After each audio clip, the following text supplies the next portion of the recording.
지방선거가 어느새 57일 앞으로 다가오면서 호남 민심을 잡기 위한 각 당의 공천 작업도 속도를 내고 있습니다. 주간정치 오늘은 지방선거를 앞둔 지역 정가의 동향과 주요 이슈 등을 오승용 대표와 함께 짚어봅니다.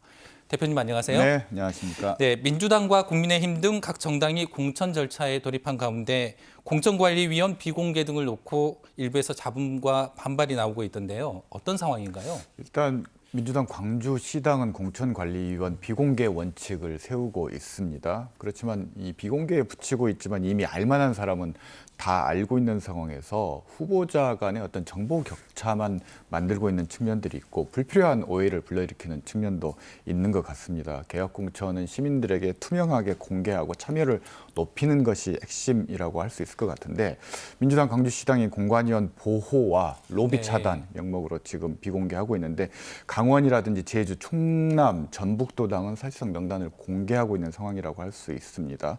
그리고 20개 선거구 중에 8곳을 청년 여성 선거구로 지정 확정을 했는데요. 이 부분도 피선거권 제한이라는 점에서 조금 아쉬운 부분은 남습니다. 네, 이번 지방선거에서 가장 큰 관심은 아무래도 광주시장 선거가 아닐까 싶은데요. 민주당 이용섭, 강기정 후보가 선대위 구성을 마치고 정책 경쟁에 나섰다면서요? 네, 두 후보가 대조적이면서도 또 논란을 초래하고 있다는 점에서는 또 공통적인데요. 우선 이용섭 시장의 경우는 지난달 31일 선대위 명단을 발표했습니다. 관료 출신의 경직성을 보완하기 위해서 시민사회 출신 그리고 노동계 인사들을 전면에 배치한 부분이 좀 눈에 띕니다. 더 크고 더 강한 광주, 중단 없는 광주 발전을 슬로건으로 제창을 했고요. 광주형 일자리 시즌2와 최첨단 전략산업도시 공약을 내걸었습니다. 강기정 전 의원의 경우 이달 3일 선대위 출범을 했는데요. 운동권 출신의 약점을 보완하기 위해서 관료 출신을 전면에 배치한 것이 눈에 띕니다. 강기정이 왔다, 광주가 달라진다 슬로건으로 내걸고 있고요. 5개 신산업지구와 신활력특구 공약을 내걸었습니다. 두 후보가 공통적으로 논란을 자초하고 있는 부분도 있는데요.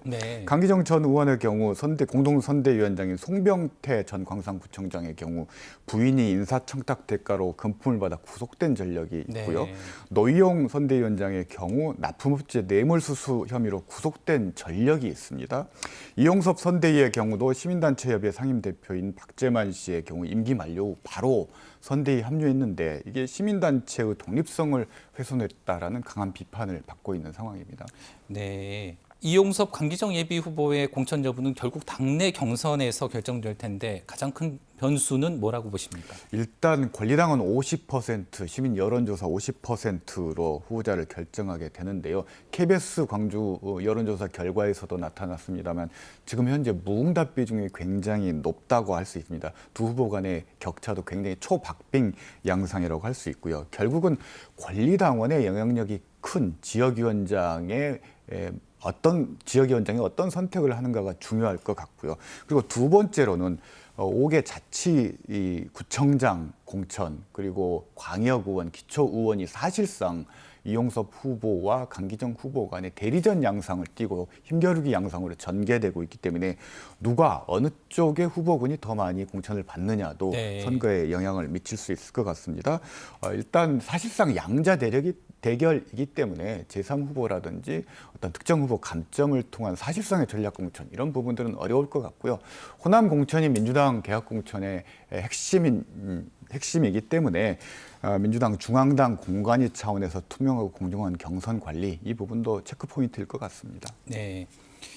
이정현 전 새누리당 대표가 출마를 선언하면서 전남지사 선거 판도에도 영향이 있을 것으로 보이는데 어떻게 전망하십니까? 일단 어제였습니다. 이정현 전 의원이 지금과 다른 방식으로 전남을 변화시키겠다. 그리고 전남 서부권과 동부권의 잠재력을 최대한 끌어올려서 전남을 4차 산업 수도로 자리매김시키겠다라는 포부를 밝히면서 출마를 선언했습니다. 개인적으로 본다면 윤석열 당선자 배출과 그리고 국민의힘이 호남에서 상승 무드에 있는 그런 시기에 편승해서 본인의 어떤 정치적인 재기를 도모하겠다는 부분들은 이해할 수 있는 측면이 있습니다. 그렇지만 5년 전 탄핵당했던 어떤 세력, 즉 정당의 대표였다는 점과 최순실 국정농단 사건의 한복판에 있던 분인데 이런 논란된 경력을 가지고 있는 분을 전남지사 후보로 공천한다면 기존의 국민의힘 그리고 이준석 대표가 이야기했던 호남인이 지지를 할 수 있는 경쟁력 있는 후보의 기준과 방향에 부합하는 것인지 논란이 있을 수 있을 것 같습니다. 네, 그렇군요. 말씀 잘 들었습니다. 네, 감사합니다. 지금까지 오승용 킹핀 정책 리서치 대표였습니다.